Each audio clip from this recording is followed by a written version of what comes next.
4 నెలల తర్వాత బుజ్జన్న, ఎవరు నల్లమల బుజ్జి, రఘుబాబు గారు ఒకసారి మీరు ఆఫీస్ రండి అన్నాడు. ఏ ఆఫీస్ సార్ అన్న? ఇక్కడ ఫిల్మ్ నగర్లో ఆఫీస్ ఉంది, సినిమా స్టార్ట్ చేస్తున్నాం, టైటిల్ ఆది, జూనియర్ ఎన్టీఆర్ హీరో. అప్పటికి తారక్ 2-3 సినిమాలు ఉషాకిరణ్ వాళ్ళది అయిపోయింది. రాజమౌళి గారి డైరెక్షన్లో స్టూడెంట్ నెంబర్ 1 చేస్తున్నారు, స్టార్ట్ అయింది. సుబ్బు అండర్ ప్రొడక్షన్లో ఉందనుకుంటా, అది జరుగుతుంది. ఇలా ఓహో అవునా, డైరెక్టర్ ఎవరండి అని, వినాయక్ గారండి. ఆయన ఎవరండి అన్నాను. సాగర్ గారు అసిస్టెంట్ అండి అని. ఓహో అని అనుకున్నాను. నేను అన్నాను, బాగా ఫ్రస్ట్రేషన్లో ఉన్నాను నేను. ఏంటిది 4 నెలల తర్వాత పిలుస్తున్నారు, ఏముంటుంది వేషం, మనల్ని ఆఫీస్ పిలిచి మన క్యారెక్టర్ చెప్పేంత ఏముంటుంది, రావాలండి అన్నాను. డేట్లు చెప్పండి చాలన్నా. లేదండి డైరెక్ట్ గారు రావాలన్నారు. వినాయక్ గారు అవును వెళ్ళాను. వినాయక్ గారు వెళ్ళిన వెంటనే టక్కున కింద పరుపులు గిరుపులేసి సిట్టింగ్ డిస్కషన్, స్టోరీ డిస్కషన్ జరుగుతుంది. టక్కున లేచి నుంచొని రఘుబాబు గారు రండి అన్నాడు. ఇదేంటి డైరెక్ట్ గారు లేచి నుంచొని నన్ను రఘుబాబు గారు రండి అంటారు అనుకున్నాను నేను. కూర్చోండి, ఈ ప్రాజెక్టు ప్రొడ్యూసర్ బెల్లంకొండ సురేష్ గారండి. ఆయన ఎవరండి? ఆయన కొత్త ప్రొడ్యూసర్. సో హీరో గారు ఒకరు తప్ప ఇదంతా తెలీదు. కొత్త వాళ్ళు. వినాయక్ కూడా ఫస్ట్ పిక్చర్. సరే మీ సబ్జెక్ట్ చెప్తాను కూర్చోబెట్టారు. కూర్చున్నాను. సబ్జెక్ట్ చెప్తున్నారు.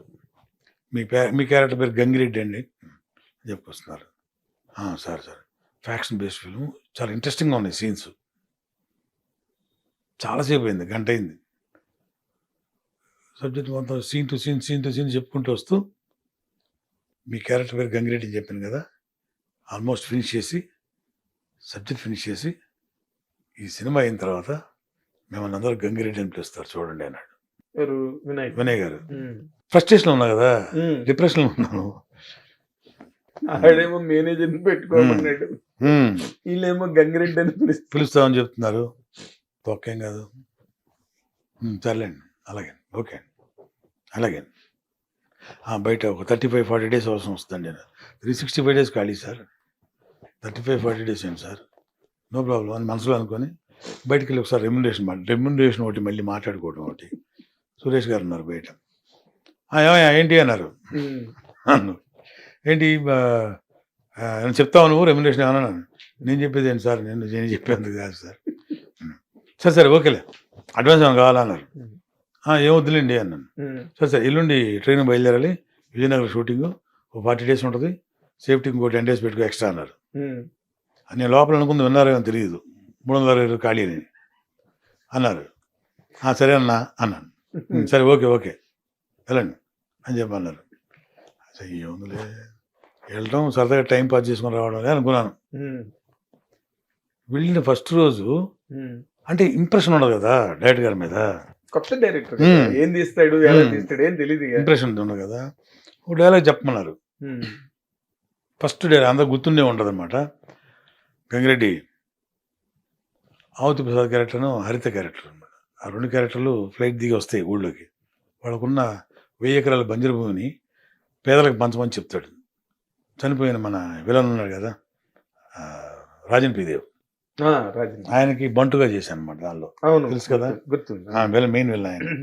ఆ సీన్ ఫస్ట్ డే గెటప్ చాలా బ్రహ్మాండ ఇరిగిపోయింది, చూసే ఉంటారు కదా మీరు అందరూ కూడా. వెనకాల చేతులు పెట్టుకొని డైలాగ్ చెప్పమన్నారు. వాళ్ళు ఎక్కడా అన్నారు. వాళ్ళు రారంటన్నా, వాళ్ళకున్న ఏగరాలు కలెక్టర్ని తీసుకొని వెళ్ళి పేదలందరూ పంచి రేపు వస్తా అని చెప్పమని చెప్పారు. ఏంటి ఇట్టి అంటే వెండి అన్నారు. డైలాగ్ చెప్పి అన్నాడు. డైలాగ్ చెప్పాను సార్.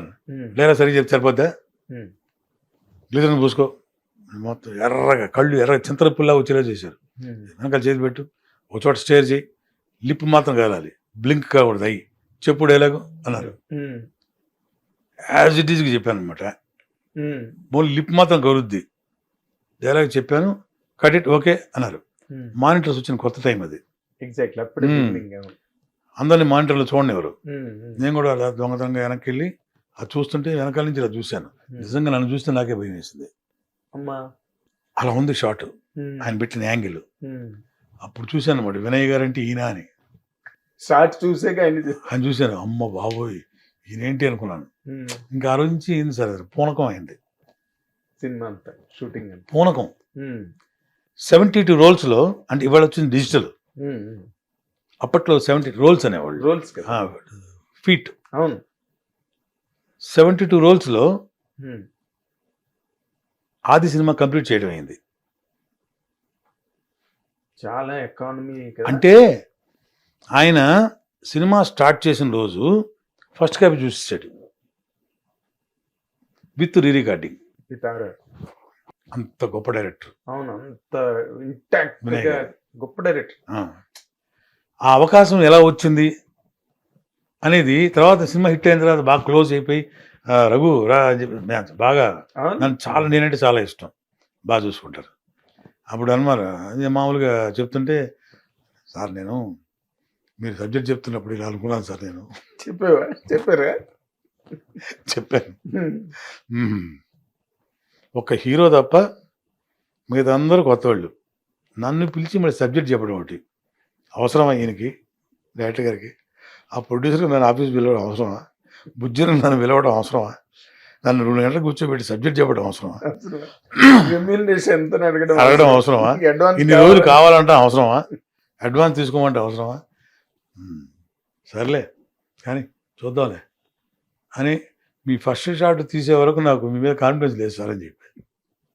ఏమయ్యా అలా అనుకున్నావే, నన్ను అలా తిట్టేసుకున్నావే మనసులో?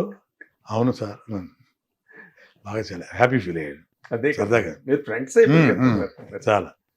అట్లా ఆది సినిమా 99 సెంటర్స్ 100 డేస్, అవును 99 సెంటర్లు 100 డేస్. అవును. ఆ కృష్ణవంశీ గారు ఇచ్చిన మురారి, కోర్స్ ఆది గురువు మాకు సత్యారెడ్డి గారు, అదే దివంగతులు. కృష్ణవంశీ గారు అంటే నేను మర్చిపోకూడని పేర్లు అనమాట. ఎవరు? ఉప్పలపాటి నారాయణరావు గారు, సత్యారెడ్డి గారు, ఉప్పలపాటి నారాయణరావు గారు, పెద్దవంశీ గారు, కృష్ణవంశీ గారు, వివి వినాయక్ గారు. ఆ తర్వాత దాదాపు ఇప్పటికి 400, 2002 అది 2001 అది, ఇప్పటికి దాదాపు 435 ఫిల్మ్స్ యాక్ట్ చేశాను. బా. దాదాపు నేను కరెక్ట్ లెక్కేసుకోలేదు, అదే బట్ 2 decades చేశాను. అయితే నేను ఎలా యాక్టర్ అయ్యానో నాకు తెలియదు కదండి. నన్ను ప్రతి ఒక్క ప్రొడ్యూసరు, సోకాల్డ్ ఈ రోజున్న ఆ రోజున్న ప్రొడ్యూసర్స్